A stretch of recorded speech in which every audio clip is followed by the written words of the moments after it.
around my story. I adore detective adventures and solving puzzles that others can't. I'm crazy about this. I love challenges and mysteries. I'm Ramon.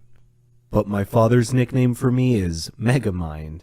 I'm 14 years old, and I'm typically ranked number 1 in my class every year. I have become famous for solving riddles. Many comers have tried to unseat me, but all have failed. I love to examine minute details. But let me get on with telling you my story. One hot summer, we had just finished our exams at school and were going on summer break. So I organized a trip to the beach with my friends. Beach weather is amazing. Clear skies, cool ocean breezes, sand, and sun. Just amazing. One day, before my beach trip, my mother handed me a letter from my grandmother. I was surprised and thought it was a little weird because Granny owned a hotel in the surrounding area nearby. It had wonderful views all around it. I had opened the letter, which read, "Dear Ramon, how are you? I hope you're enjoying your summer break. Would you mind spending a couple of days with me? I have a serious matter that I would like to discuss with you.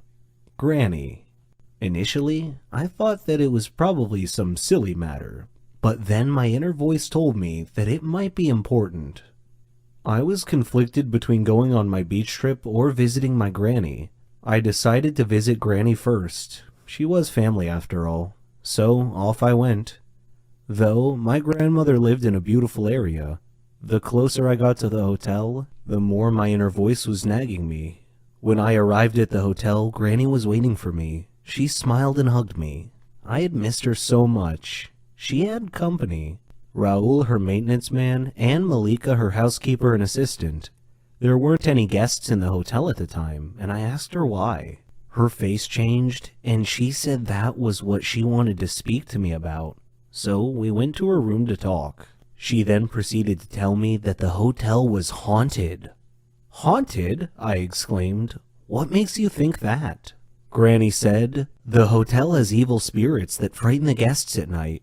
I didn't want to believe it, but I knew Granny was a rational person.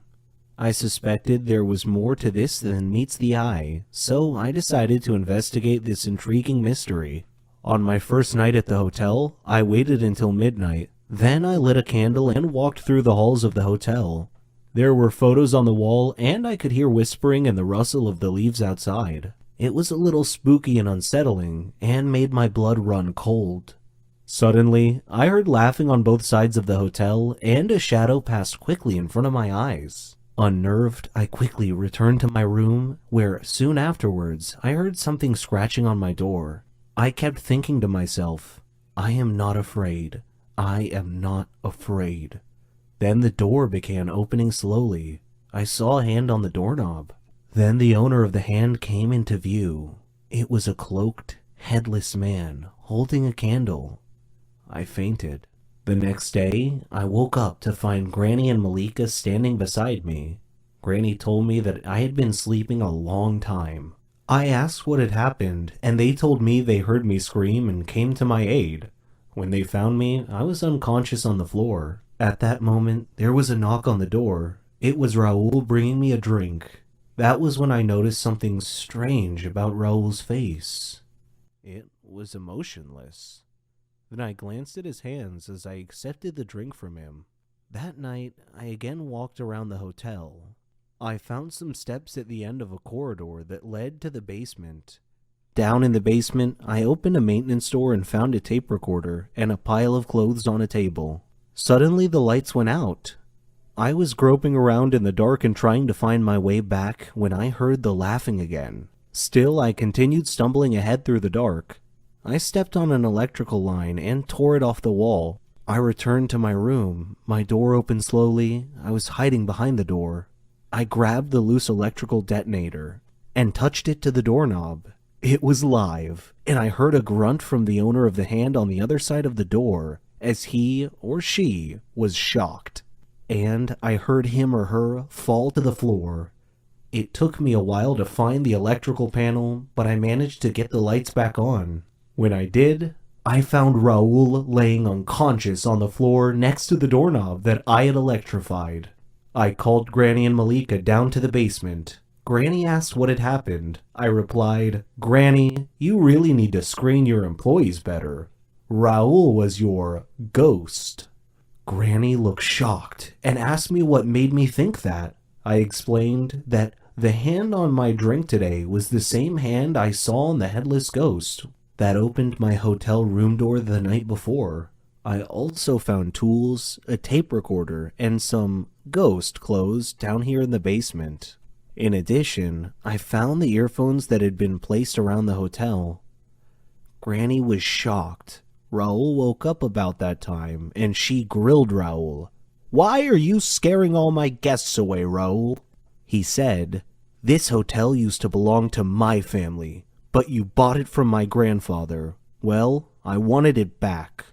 Please forgive me. Malika said, We have to call the police. But I said, No, wait, I have an idea. Let's renovate and reopen the hotel with a new name. The Haunted Hotel.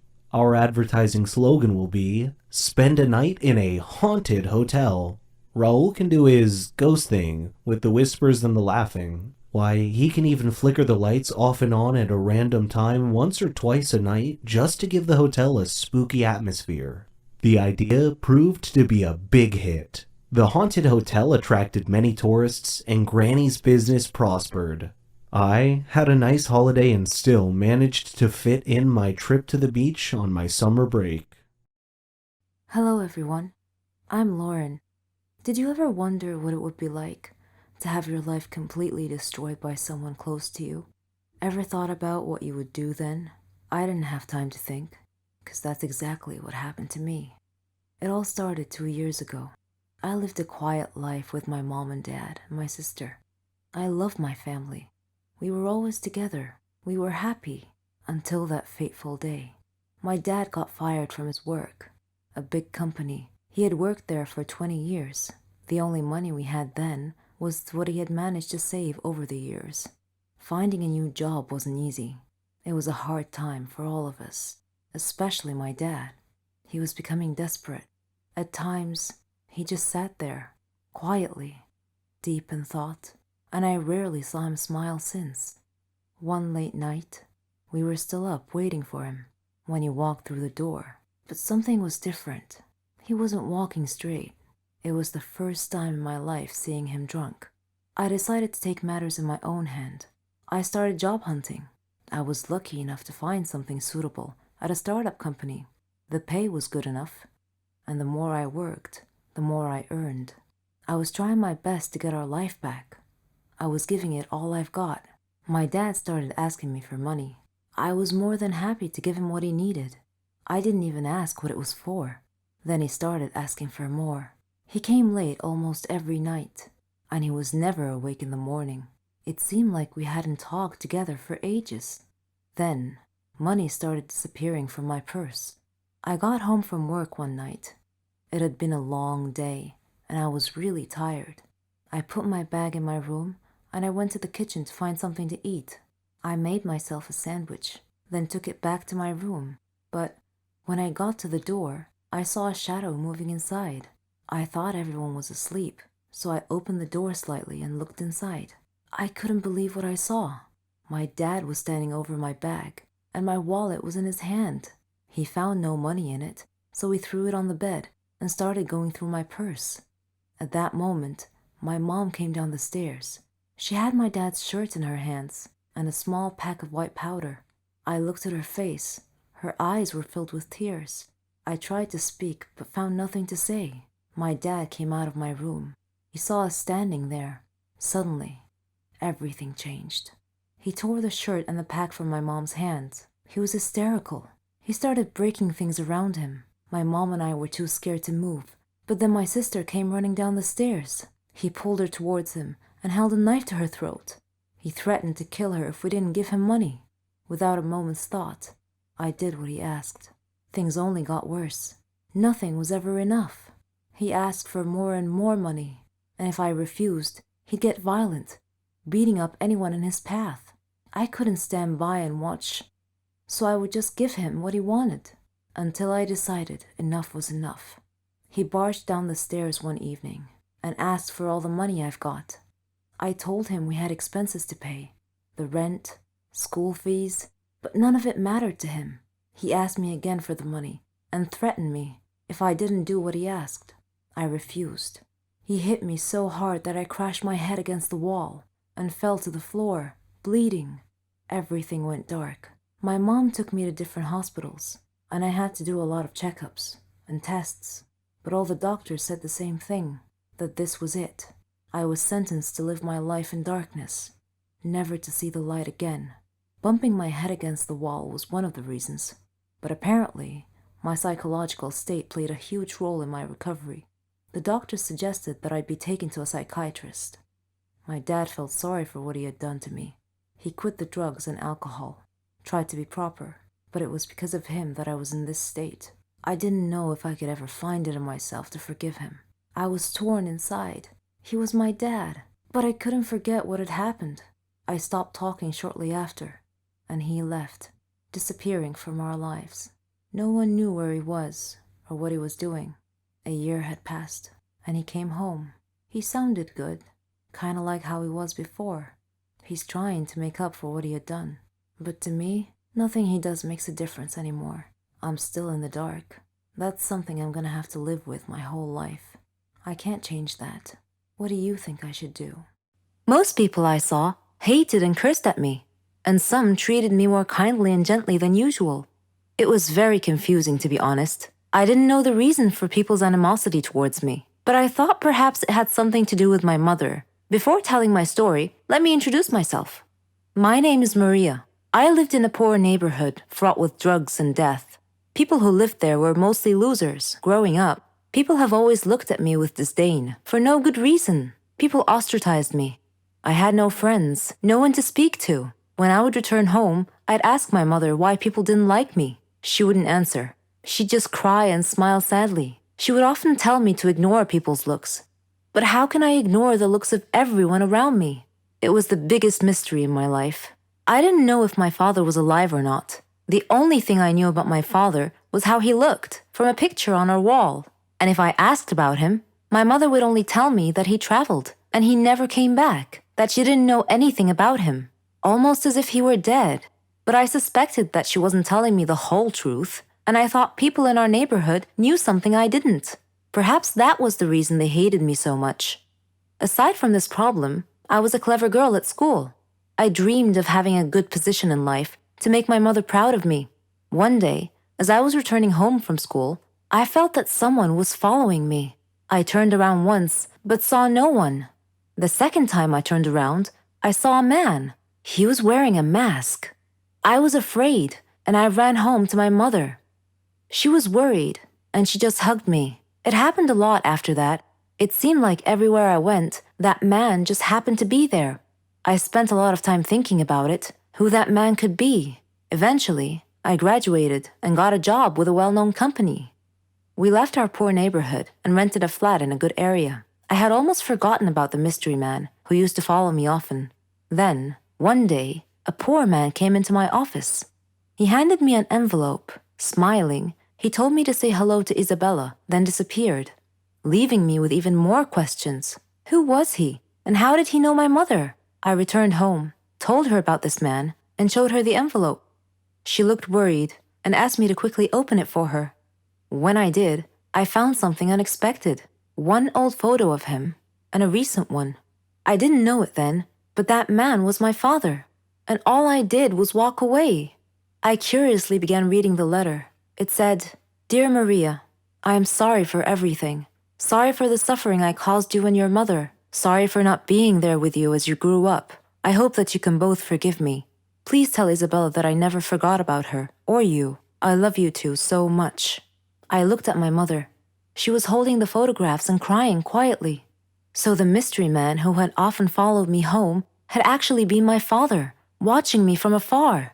I asked my mother, "Why did you hide the truth from me? Why didn't you tell me where my father was all these years?" She replied, "I was afraid to shock you with the news that your father was in prison for killing someone." And I gasped, "Killing someone?" Hi, I am Ralph. I am 19 years old. I have simple secret that I like my mother. Don't judge me, just listen to my story. I had a quiet family, kind mother and loving father. We had stable lives in our far state. But as you know, there is no place for happy life in our world. There was a turning point in life, and it came quickly with me. It was a nice day in our garden. Me, my mother, and my father. My father was sitting under a tree reading a book. Me and my mother were playing football. Suddenly, Mom overshot and the ball went into the street. I was too young to think. I just ran quickly to pick the ball. There was a fast car. The driver was screaming at me, "Stay away!" But I did not. My mother sacrificed herself to rescue me. I fainted, and when I woke up, I saw my mother's blood everywhere. My father was crying. There were a lot of people. Our lives changed to be gloomy. He was surrounding me by many looks. I thought he blamed me because of her death. He was so sad. I left my friends. I did not talk with people. I was just 8 years old.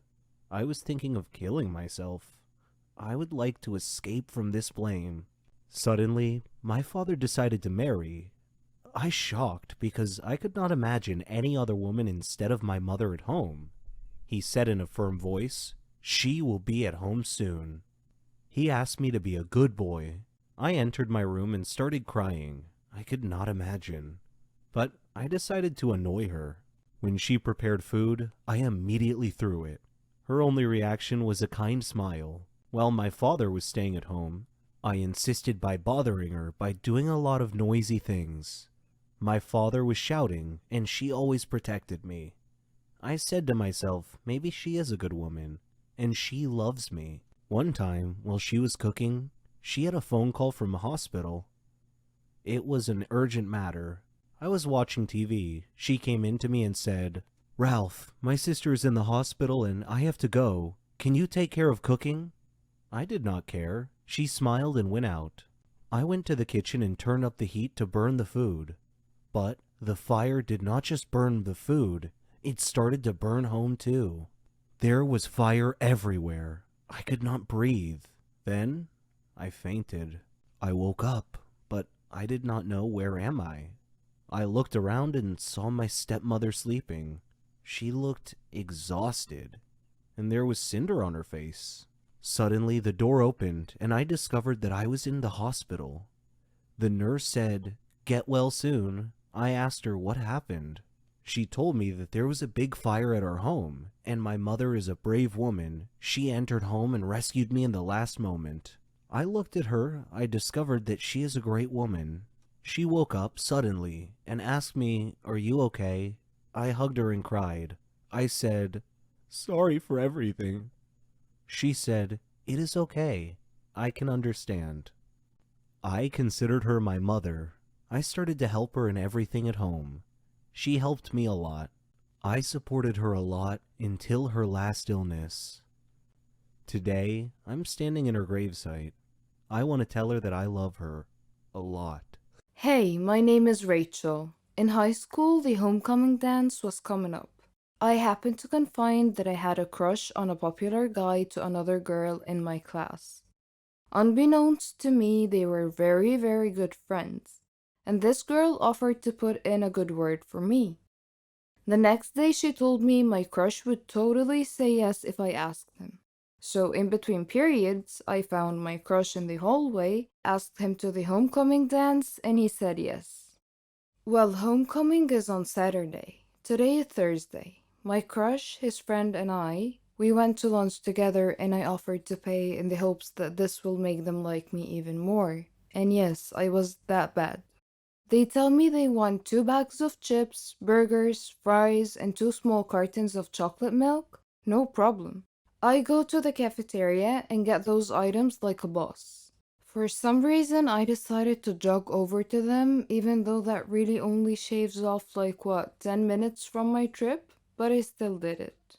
I had 2 bags of chips in my mouth, one in my hand with a burger and fries, the other hand with 2 cartons of chocolate milk. They are sitting in the common area. The common area is carpeted, parallel to the cafeteria which had a tile floor.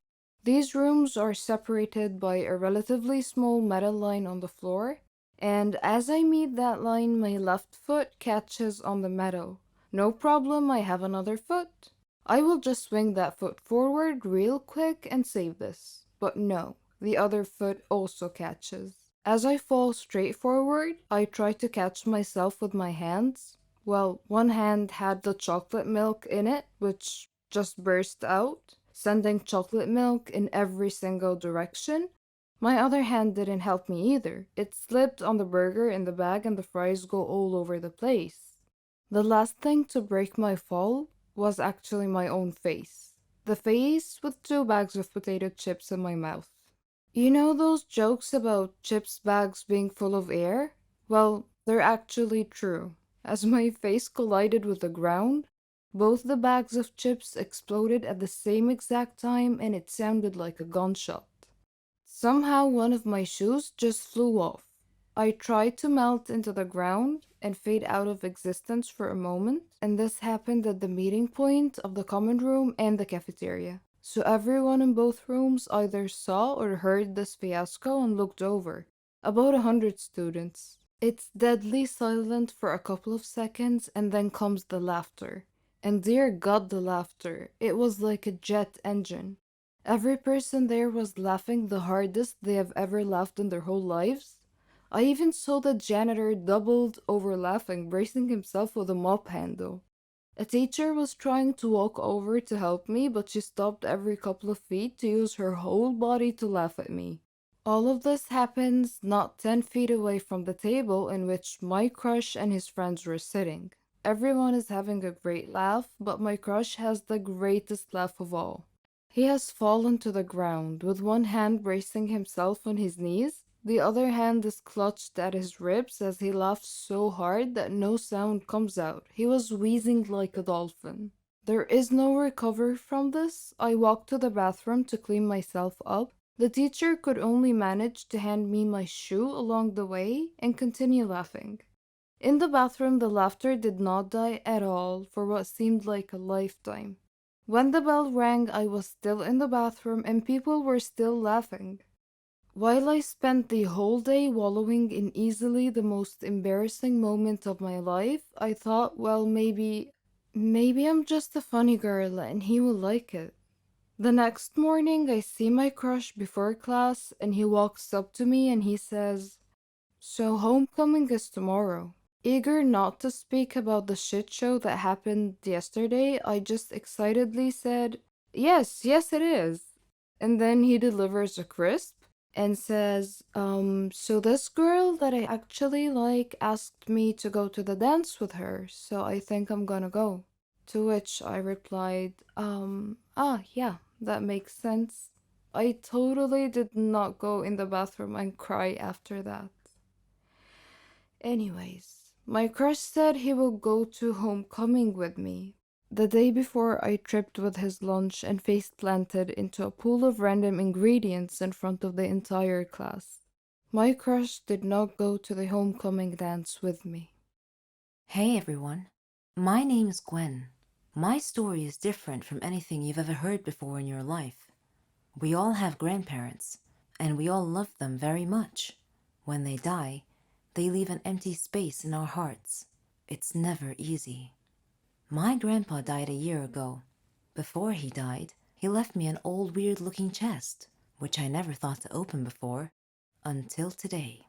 I opened the chest, but all I found in it were two pieces of paper. One of them had only two words, Grandpa's house, and the other had a map drawn on it. I thought for a while, then I decided to go to my grandpa's old house and check things out. So, I went to the house. As I took out the key to open the door opened wide. There was no one else there. I was scared, but I was curious to find out more about the map. So I went in.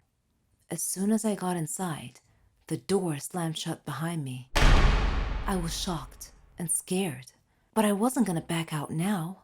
The house looked so creepy and eerie, like it was abandoned for 100 years, and it felt so cold, like standing on ice. I opened the map in my hands and looked around. It showed the inside of the house. I followed the path till I reached the door. When I stood in front of it, it opened slowly on its own. Terrified, I took 2 steps back, but I glimpsed a shadow inside, so I moved forward.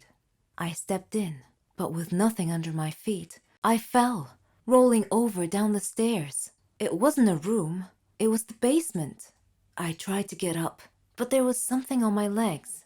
Of course, it was too dark to see what it was. Every time I take it off, it falls back again. I looked for my phone, but it wasn't in my pocket. Oddly enough, when I looked again, it was there. I took it out, and I turned on the flashlight, and there was my surprise. On my legs was the bony arm of a skeleton. I kicked it away and stood up quick. I lit around the room with my phone, but it was full of skeletons all over. Of course, no need to tell you I was scared the heck out of my wits. What happened next was beyond the understanding of an average person.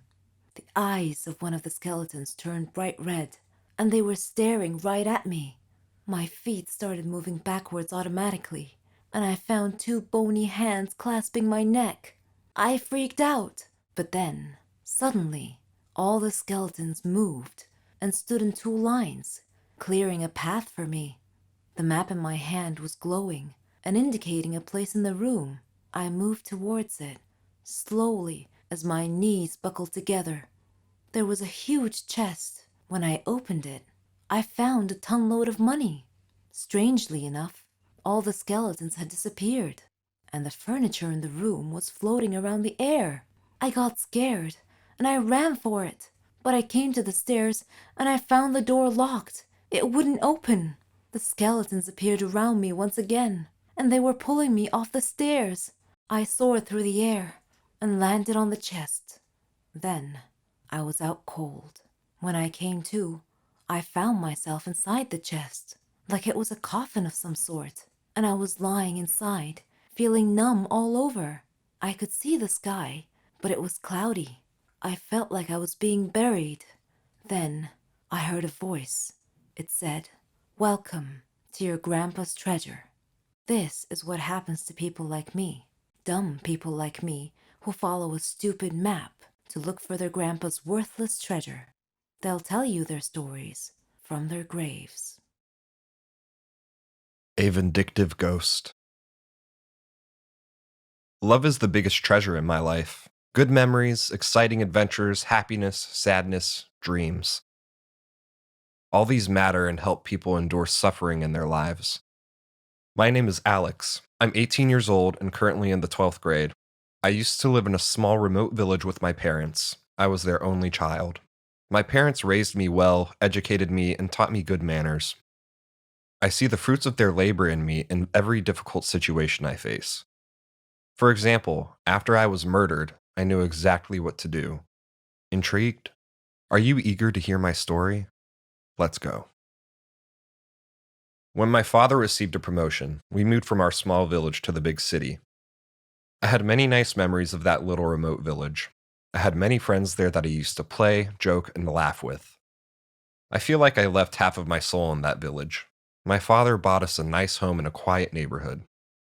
I liked the place the moment we arrived. Our neighbors were nice, and they offered to help us move in.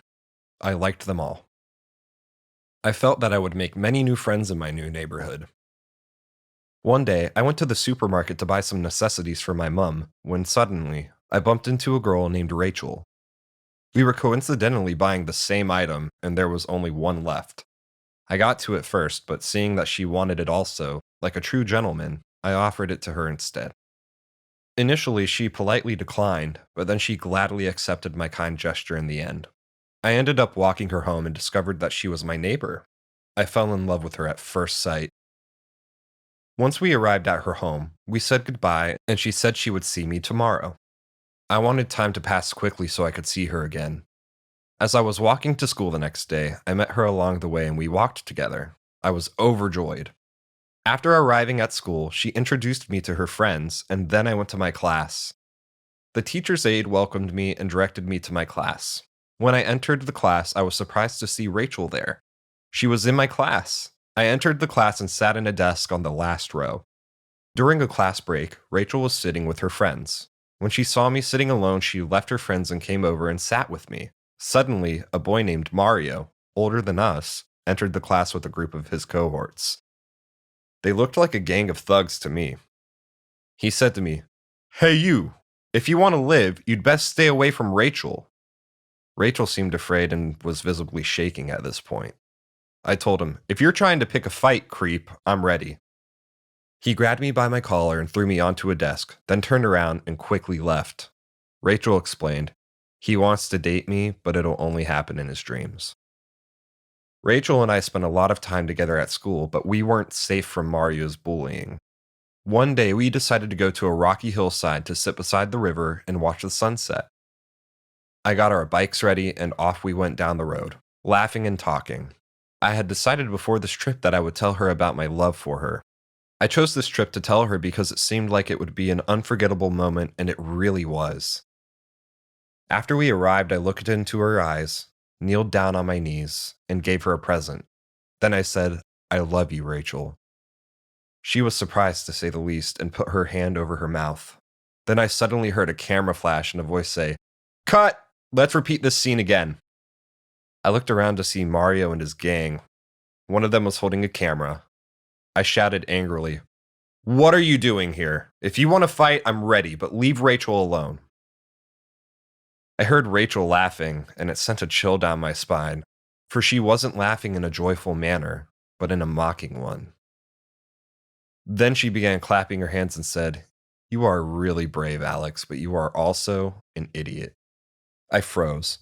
I couldn't believe my eyes when Rachel walked over and stood beside Mario, smiling. Mario said, "If you had asked around, you would have known that Rachel and I always welcome new students this way. You're our sucker of the week." I spat out, "You're all pigs." I punched him in the face, and he counterpunched me in the stomach. He said, "Do you realize how stupid you are?" I spit in his face, and he became enraged and pulled me towards him by my collar. Rachel tried to stop him. He threw me into the river. The last thing I remember as my head went under the water was Mario's derisive, self-satisfied laughter. When I woke up, I was lying on a wooden bed with an old man sitting beside me. He told me that I had been unconscious for 4 days. I asked him where I was and how I had gotten there. He told me that he found me unconscious floating in the river and that he had rescued me, saved me from drowning. I thought, oh my God, my parents must be so worried about me. I tried to get up and felt an excruciating pain that stopped me. I saw that my leg was broken and that the stranger had bandaged it as best he could.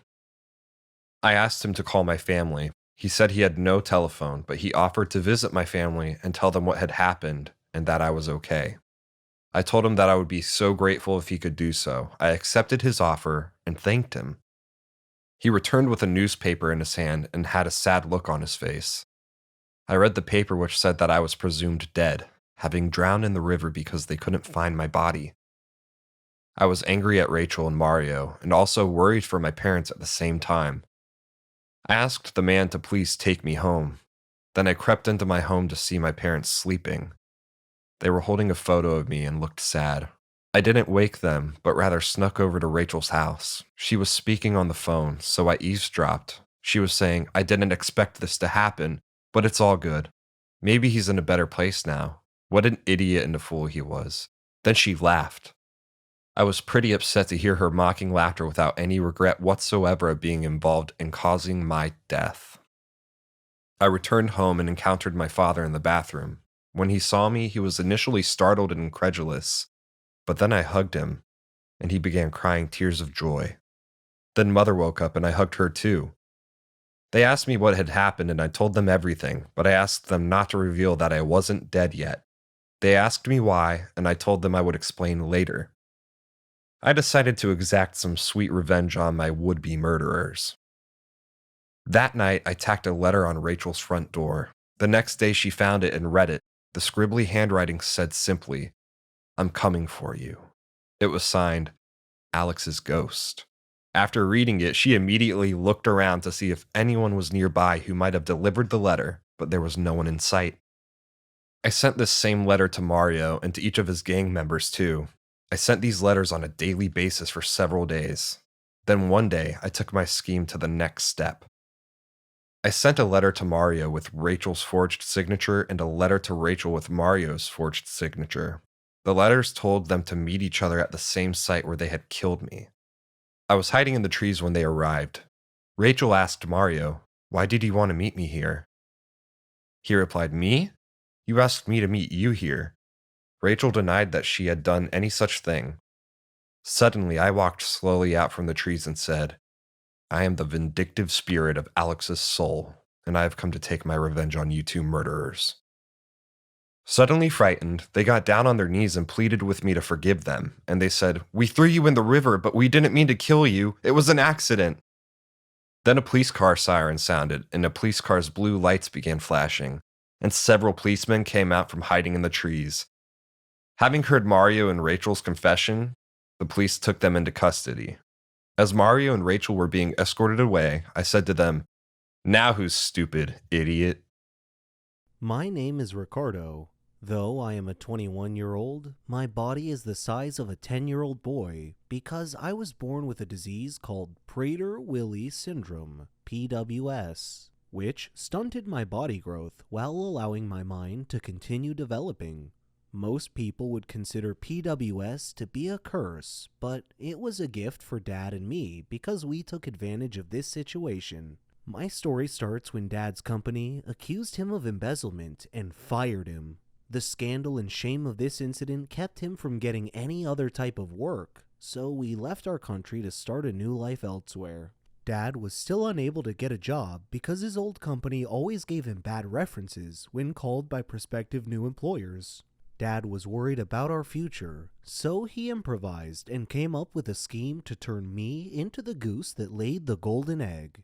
You see, children always bullied me due to my small body size. Luckily, my mature mind helped me avoid fights most of the time.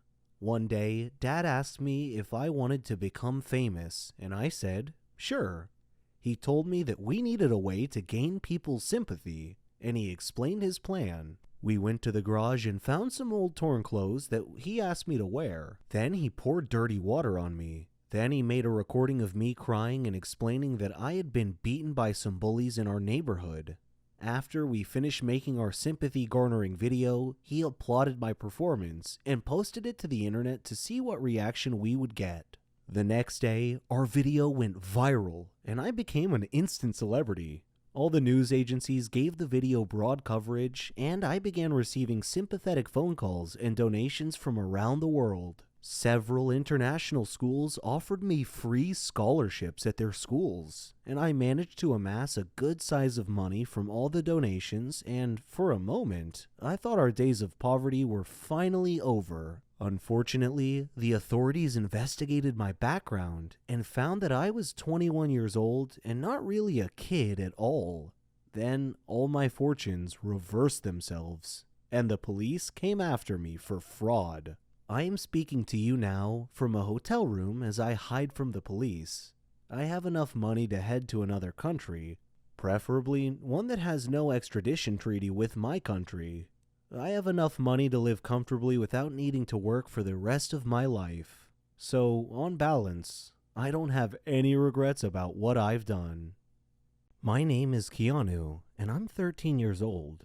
I am a psychopath. I freely admit it in front of all of you. I attribute my sickness solely to my father, because any story about a cruel father pales in comparison to my father. He would abuse me physically, mentally, verbally, and emotionally in every given moment. He left no stone unturned in this regard. He would beat me into unconsciousness. He accused me of being the cause of my mother's death, who died during my childbirth. Whenever Dad had any problem at home, he would accuse me of being the cause of it. One time he even beat me at school when my teacher called him to school because I had beat up my classmate who had beaten me up first. I tried to explain to him, but he wouldn't listen, and he just beat me even more. One day, it was fun day at school, and everyone was supposed to invite their parents to visit the school for party and introduction activities. I chose not to invite my dad, So I was alone at the festivities. I felt envious of all my classmates for having loving parents to have fun with. My teacher noticed me alone, came over and offered to be my parent for the day. I was so happy. We had great fun together. Miss Linda had lost both her husband and her son in a plane crash, only she had survived. After fun day had passed, Miss Linda showed more interest in me. She would bring me sandwiches and spend time with me during breaks. I thought of her as my mom. When I succeeded in my final exams, she hugged me with tears of joy. I unconsciously said, "Thanks, Mom." I went home happy that day, but had to face my dad again. He asked me why I was late coming home, and I told him about having to pass my final exams. He didn't believe me, though, and asked me to show him proof. Unfortunately, I had none, so he began kicking and punching me. There was a knock on the door. He tried to block me from opening the door, but I managed to open it. Miss Linda was standing there. She glanced at my bruises and bloody face and moved between me and my dad to protect me from further abuse. Dad snarled and threatened her with a beating if she didn't leave immediately.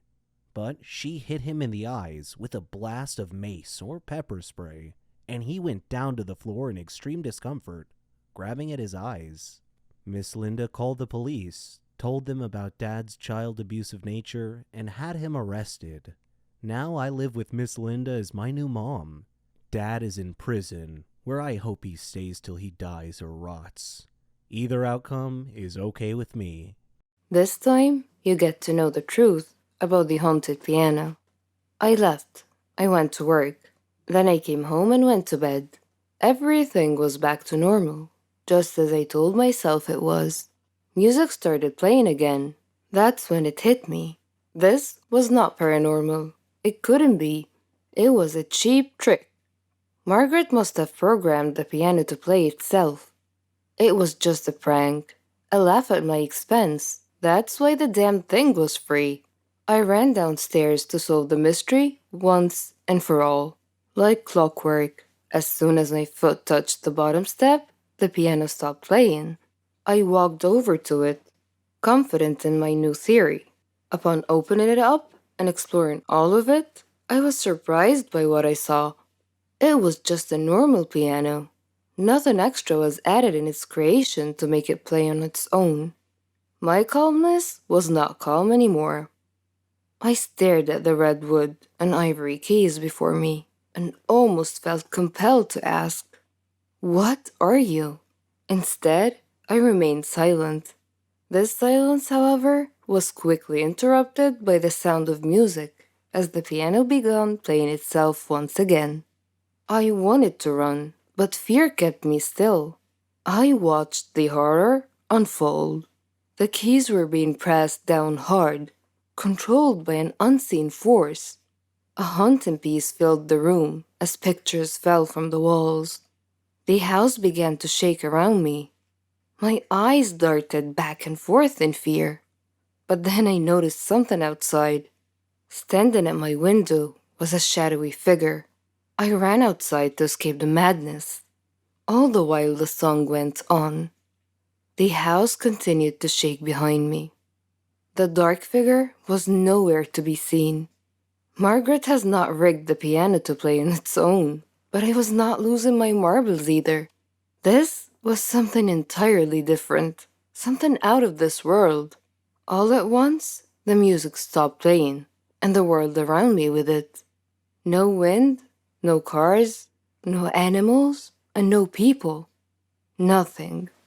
It was the middle of the night at this point, but where were the crickets, the frogs, or even the trees? Where was life outside my home? A little exploration revealed that I was truly by myself. Every living creature in the world had disappeared. What the hell was going on? Why was this happening? I returned home, hoping for answers, but instead, I saw an unsettling sight.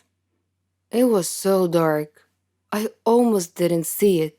Standing completely still next to the piano was the same silhouette from my window. My body was shaking with fear, but the figure did not react. It was frozen like the rest of the world. The shadow was wearing a dark cloak, one that covered its entire body. At its face was nothing but pure darkness. I studied the figure for a few more moments before a familiar sound filled the room. The piano song played, and in an instant, the world returned to life.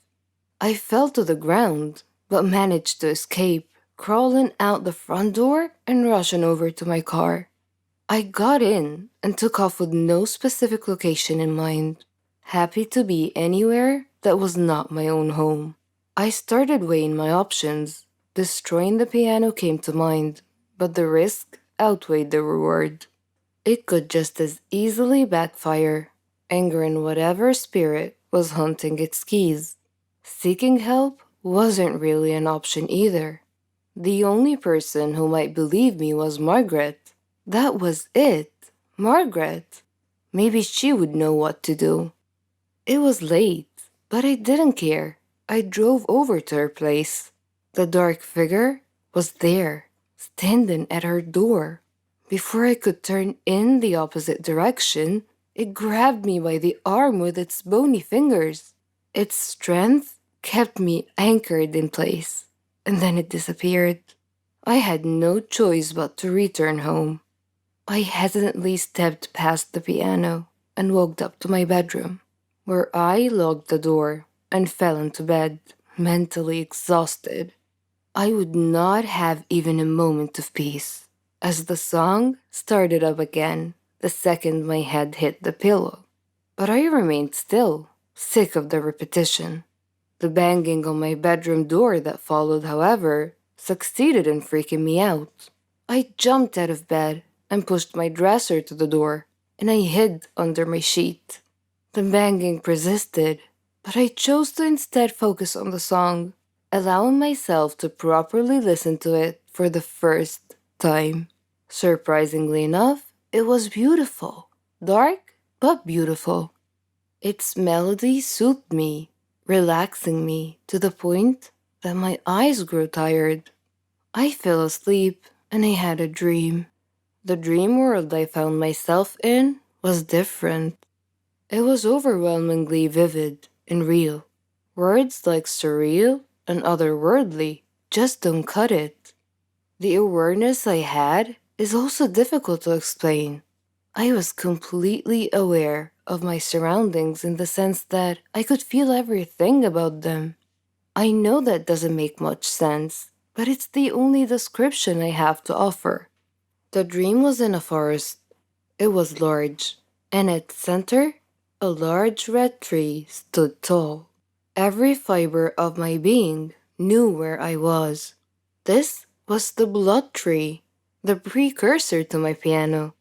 As I admired the beauty of the blood tree, a person stepped out from behind. He did not speak. He simply pointed at the tree. This is when the piano leaked into my dream. The song played as glowing lines ran up and down the tree's bark. The man put his hand to the wood, motioning for me to do the same, and I did. It was an incredible sensation. My eyes were filled with visions, a glimpse into the blood tree's past. Its bark wasn't always red. Native habitats came up to the tree every year. They would slice their hands open and place them on the tree's trunk. Their blood then dripped to its base, representing the lifelines of their people. It also signified becoming one with nature, feeding the tree life from within. It was the anchor that kept their community together. This is where they gathered and enjoyed life. A place free from worry, a safe place. This was also where the natives buried their dead. After that, one of the elders would play a song. The same song my piano played every night. It was their song of death. When it was all over, a final offering of blood was taken from the fallen and painted on the blood tree, granting their spirits safe passage to the afterlife. When the vision stopped, my new friend released his hand from the bark and pulled out an unusual instrument. He began playing the Song of Death, but then stopped. He handed it to me and motioned for me to play instead. I wasn't sure what he was up to, but felt no need to deny his wishes. With little practice, I was able to get the hang of the instrument and play the song. As I played, the blood tree began wilting, its bark changing from red to black. My friend was ecstatic. For one reason or another, this is what he wanted. It wasn't until I woke up later in bed that the pieces of the puzzle clicked into place. Margaret's grandfather had taken away the natives' headstone. He violated their connection to nature as well as with one another. The tree and its spirits had to be put to rest, and once and for all, there was only one way to do this. I can't explain how, but I knew I needed to play the Song of Death on the piano, the whole way through without interruption. It was the only thing that would break the curse. I ran downstairs and put my plan into action. When my hands touched the keys, the house violently shook, knocking frames and furniture all over the place. I kept my composure. Out of the corner of my eye, I saw the dark figure standing at my window again. Still, I continued. I had an obligation to preserve, if not for the tree or its ghosts, then for myself. The nightmare had to end. They roamed around the room, sometimes next to me, other times breathing down my neck. I paid no attention on the outside, but my bones were shaking. I had come too far to lose my balance now. Just as the shadowy figure sat next to me at the piano, I struck the final note of the song. The madness around me stopped. I turned to the figure beside me, and it was the native from my dream. He threw me a thankful smile before vanishing. My work was done. Months have passed, and the piano remains in my living room, quieter than it's ever been before. I even play it from time to time.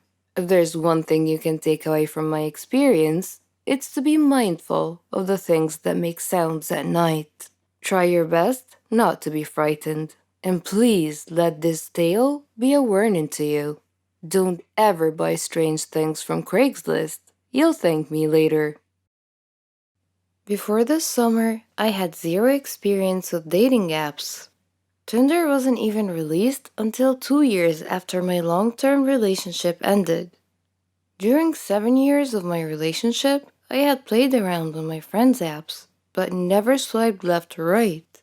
Finding myself suddenly single at the beginning of the summer and in desperate need of distraction, I dove headfirst into the pool of online dating. I started with Tinder because my town is too small for anything else, and my cold dead heart wanted casual dates and nothing serious. And that's the whole purpose of Tinder. Tinder met most of my expectations. I went on a handful of dates, met some cool guys, and some not so cool guys.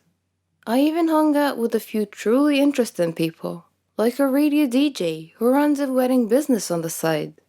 What I did not expect from Tinder, however, was how most of these interactions started to make me feel good about myself. I mean really good about myself. Like every woman in the world, I've never been happy with my body. At a size 10, I'm labeled plus size, and I've worn glasses on and off throughout my whole life. When I'm out with my girlfriends, I'm never the girl who is hit on, flirted with, or even picked up. Ever since I hit puberty and became aware of attractive versus unattractive, I've thought of myself as filling the role of the fat friend who just sits back and smiles. Obviously, I've had boyfriends, but they've always been my friends first. So when they said you're gorgeous, what I heard was, I found you gorgeous only after getting to know you. I didn't immediately think you were pretty. I know that having someone attracted to your personality is way more important than thinking you're cute. But I wouldn't hate having just one guy who doesn't know me at all tell me that I'm attractive. Friends, family, and boyfriends, I don't believe. But a total stranger? that person I might actually listen to. This brings us back to Tinder. One of my first nights using the app, a friend and I sat on my back deck and decided who to swipe left and right on. With each It's a Match, we laughed and looked into the guy's profile a bit more. After the third match, I said, "These guys are just judging me on my appearance, right?" And my friend nodded. "So they're only swiping because they think I'm cute? Or are they just swiping on every girl?" We concluded that obviously some of the guys were swiping right on every girl, but the chances of every single guy doing that were slim. We swiped some more. When I started matching with guys who were classically good looking, well, I won't lie, that felt really good. A hot guy actually thinks that I'm attractive? What? No. How could that be? Then the messages started. Some guys went right in with, "You're really pretty." Others went in for a conversation first before giving out compliments here and there. I know that this is how people operate on Tinder, but keep in mind that I'm not used to anything. It wasn't until I started meeting with these guys that I wondered, can Tinder actually boost my self-esteem? Two guys asked how someone as pretty as me was still single. I went on a date with one guy who told me in Spanish that I was beautiful. Another guy who I'd met up with a few times asked me, "Are you looking for something serious?" I laughed like a loon in response. It wasn't the question that surprised me. It was the fact that I was coming from an incredibly attractive, incredibly fit guy. Because yes, I'm being shallow and only swiping right on guys who I find physically attractive. When I was done laughing, I said something awkward like, "Oh, maybe? I mean, I'm not against it." My mind, however, was saying, "Are you serious? Have you seen yourself? Have you seen me?" I was in fact not attractive, but I simply knew how to dress well. I retreated into my unhealthy shell. Soon after that guy, I hung out with a sweet, nerdy medical student who was in town on a vacation. We got along well. The next day, as we met up again, he seemed shocked that I was on a second date. He kept repeating, "You're just so beautiful. I never get to do things like this." I don't know how to respond to compliments. And the medical boy shook his head. He said, "Don't do that. Don't body shame yourself. You're so attractive. Have you seen yourself? You're gorgeous." Something about that guy made my typical self-hate thoughts start to lose hold. Again, I know that this is the type of stuff people say on Tinder, but let's be honest, why put in the extra effort? Unless it's true. Somewhere between the casual Tinder chats, the handful of dates, my mind circled a new thought. Am I attractive? I stared at myself in my full-length mirror. I tried to see what these guys saw. Guys who did not know me at all. Guys who are not being swayed by my personality. And guys who have no reason to compliment me because I'm not looking for another relationship anytime soon. Suddenly I started to see it. Where I used to see unsightly lumps and a stomach I sucked in before turning off the lights, now I see a healthy, curvy, and dare I say it, slender body. Friends, family, and boyfriends have always told me that I'm attractive, but it wasn't until these strangers started repeating it over and over that I actually started to hear it. So which is boosting my self-esteem? Tinder or just plain dating? Or are they working in with one another because without Tinder, I probably wouldn't be dating at all? Romantically, I tend not to put myself out there. I typically wouldn't approach a guy and try flirting with him, for fear of rejection, of course. With Tinder, however, just matching with someone seems to lessen the fear of rejection. Whether you matched with them because they're genuinely interested, or you matched because they're saying yes to everyone, seeing that it's a match message eases a tiny bit of the tension that goes into dating. Whether it's thanks to Tinder or not, in the past few months I've discovered newfound confidence. When someone compliments me, I say thank you instead of responding with a self-hatred joke. When I meet a date for the first time, I work at being my usual chatty, sarcastic self rather than being shy and quiet. I have flirted with guys and even gave a random musician my number. For once in my life, I feel like I'm someone worth dating rather than fearing